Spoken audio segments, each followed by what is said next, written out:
actually had a speech prepared, but it just didn't feel right. It didn't feel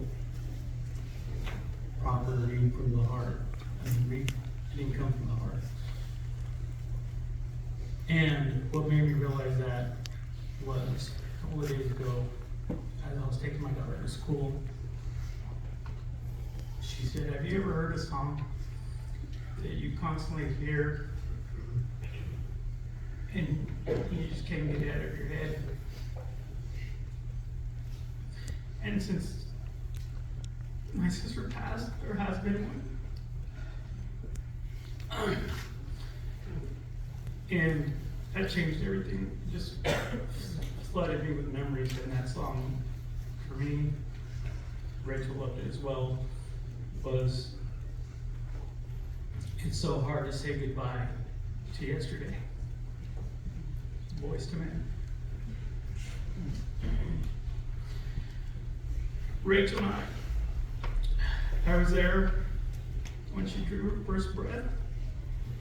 There's many photos of when I held her as a baby. And it's sad, but it is an honor that I was there for her last breath as well. And I told Eugene I was going to put him on blast because it was not 96.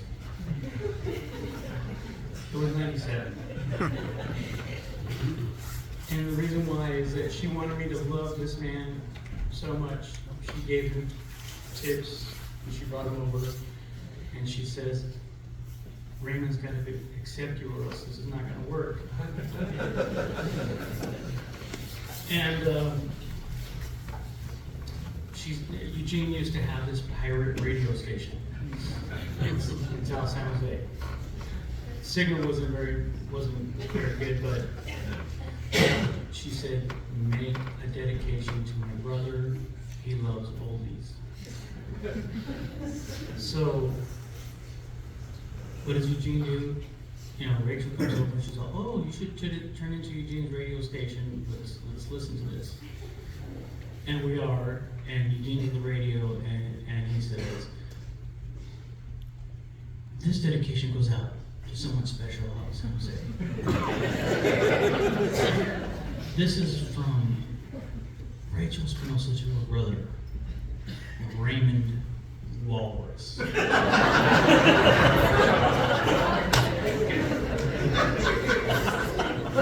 Rachel hung her head down so low.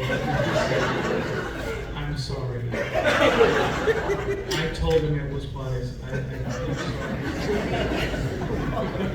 I'm sorry." True story. And it's okay because they melted my heart with the song that she picked. That oldie was, "You're a Big Girl Now."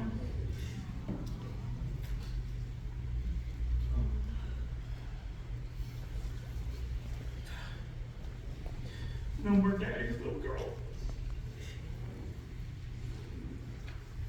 She wanted me to love Eugene so much. And I kept telling her, "Why are you bringing me this old man?"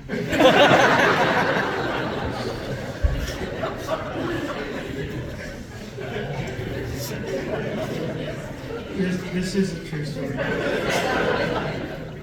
"Why are you bringing me this old man? He probably lives in that black Astro van."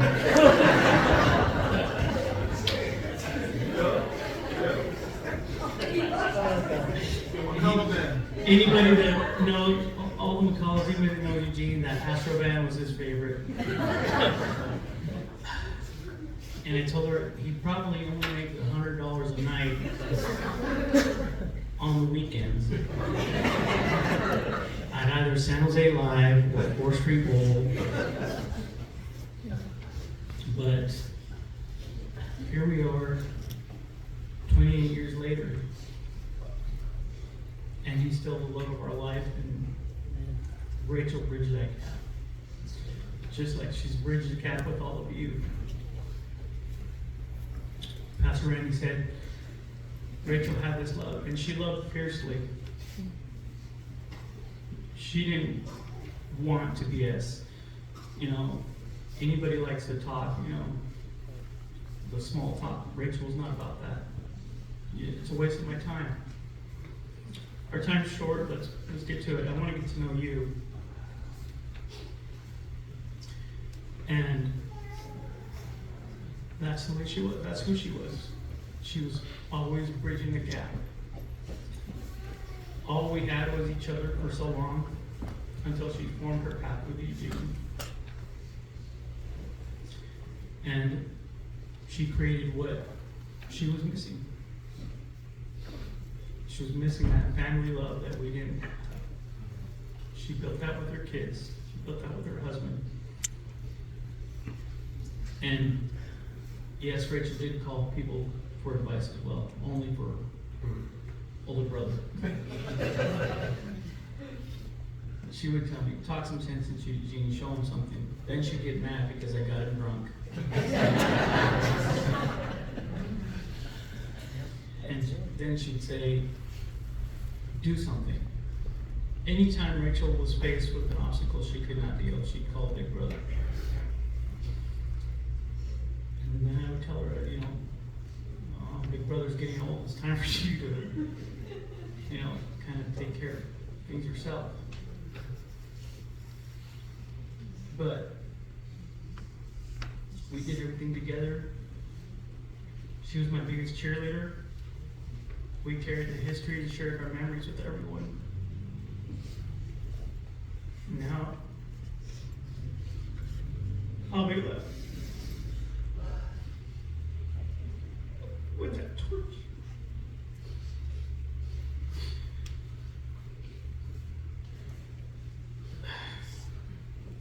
I just want everybody to remember Rachel because she did touch everyone. She did not hesitate to tell you whether she liked you or didn't like you.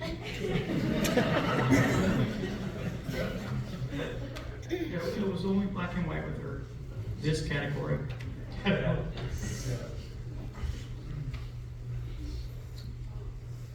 you, Rachel. I'm going to give it over to my little brother.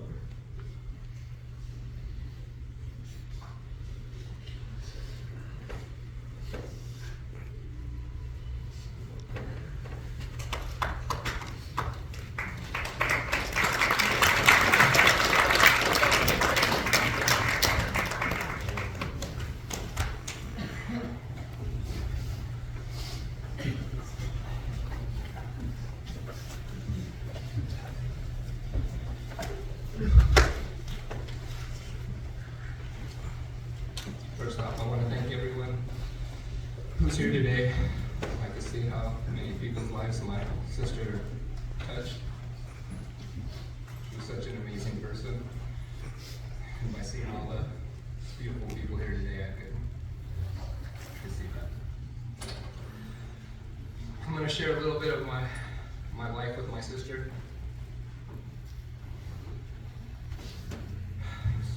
Started off when I was just a baby.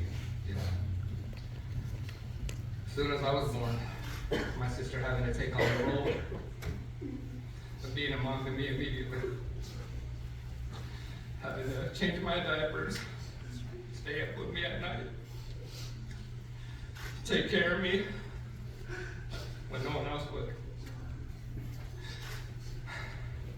And as I got older, she continued to still take on that role.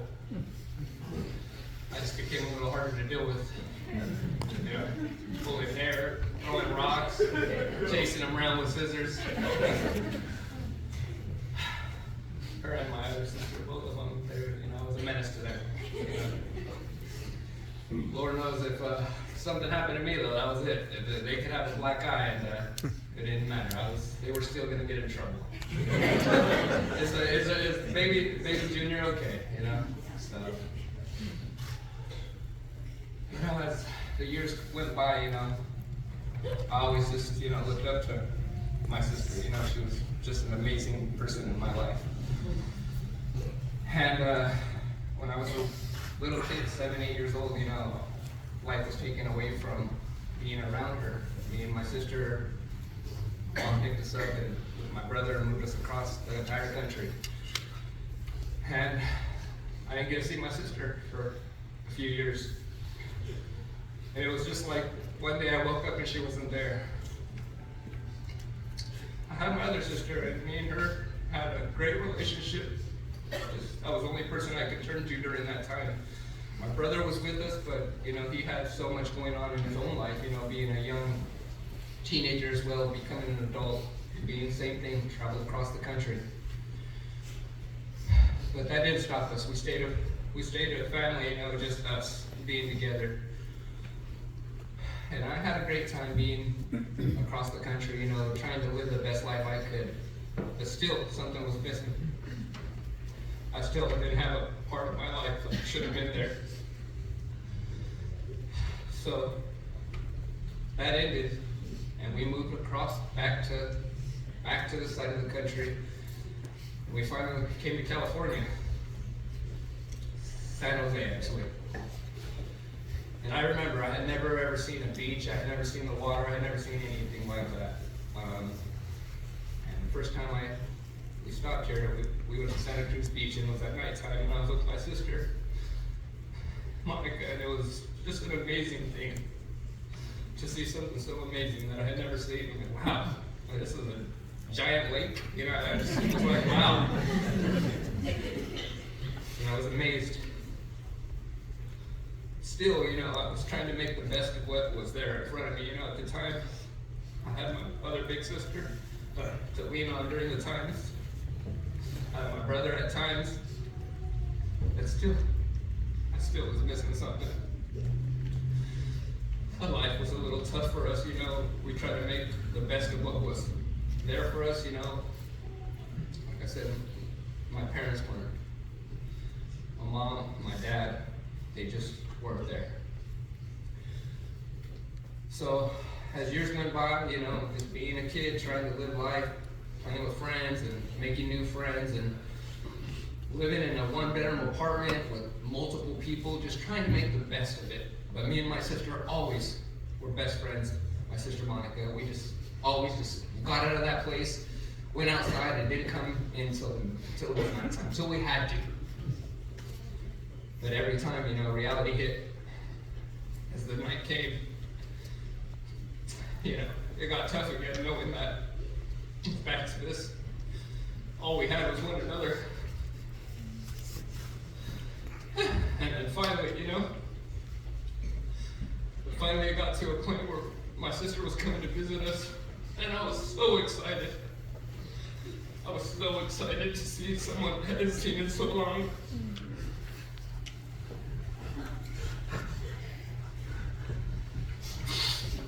I was waiting, I was counting down the days for her to come. When she finally showed up, it was like the mom I had been waiting for just arrived. And she gave me the biggest hug, me and my sister. And she didn't want to let go. She seen just what we were going through, the look in our face, the look in our eyes, and just knew that, man, our brothers and sisters, they're hurting, they're struggling. And also, she had been hurting not being around us, you know, being a family that we had grown up for so many years, and just to be taken away from you like that. She was only supposed to be down for 2 weeks. And every day it seemed like it was just flying by, and I was just like, please don't end. I just didn't want the weeks to end. And when they did, she made the decision, and it was her life, leaving everything behind for what she knew. But by seeing my sister and me, our eyes and what we needed, she was like, there's no way I'm leaving them. And she stayed with us, and she took care of us. And no one ever could replace that or take that role from her. She did that so naturally. And that was one of the best days of my life, knowing that my sister I didn't have to lose her again. And I was just so thankful to God that He answered my prayers. Even though my mom she had been there with us, she wasn't really a mom. So my sister, being my sister, my big sister, immediately took on the role of making sure we were okay. My brother started doing better in his life, knowing that, there's roles that have to be played. He started doing better in his life, and I started getting better memories with him. He started taking me to do things, and life started changing for us. It's like we were a family again. And obviously, she started getting older. She started having to have her own life as we started to all get a little older. And she eventually, had to get out of the house we were living in. It was a toxic house that we were living in. Unhappiness, was always lingering around. It just didn't feel great. And so she, eventually lived with friends, had to get out of there because she couldn't stand us living this type of way. It sucked. As much as she wanted to probably just take us out of there, she barely could do what she could. So as we got a little older, she finally met Eugene. She finally met this wonderful man. And I was so happy for my sister, knowing that, man, my sister's finally out of this horrible place as well. Even though I wanted her, it would be selfish for me to just want her to stay here and not be happy on her own. So I was beyond happy knowing her, that she met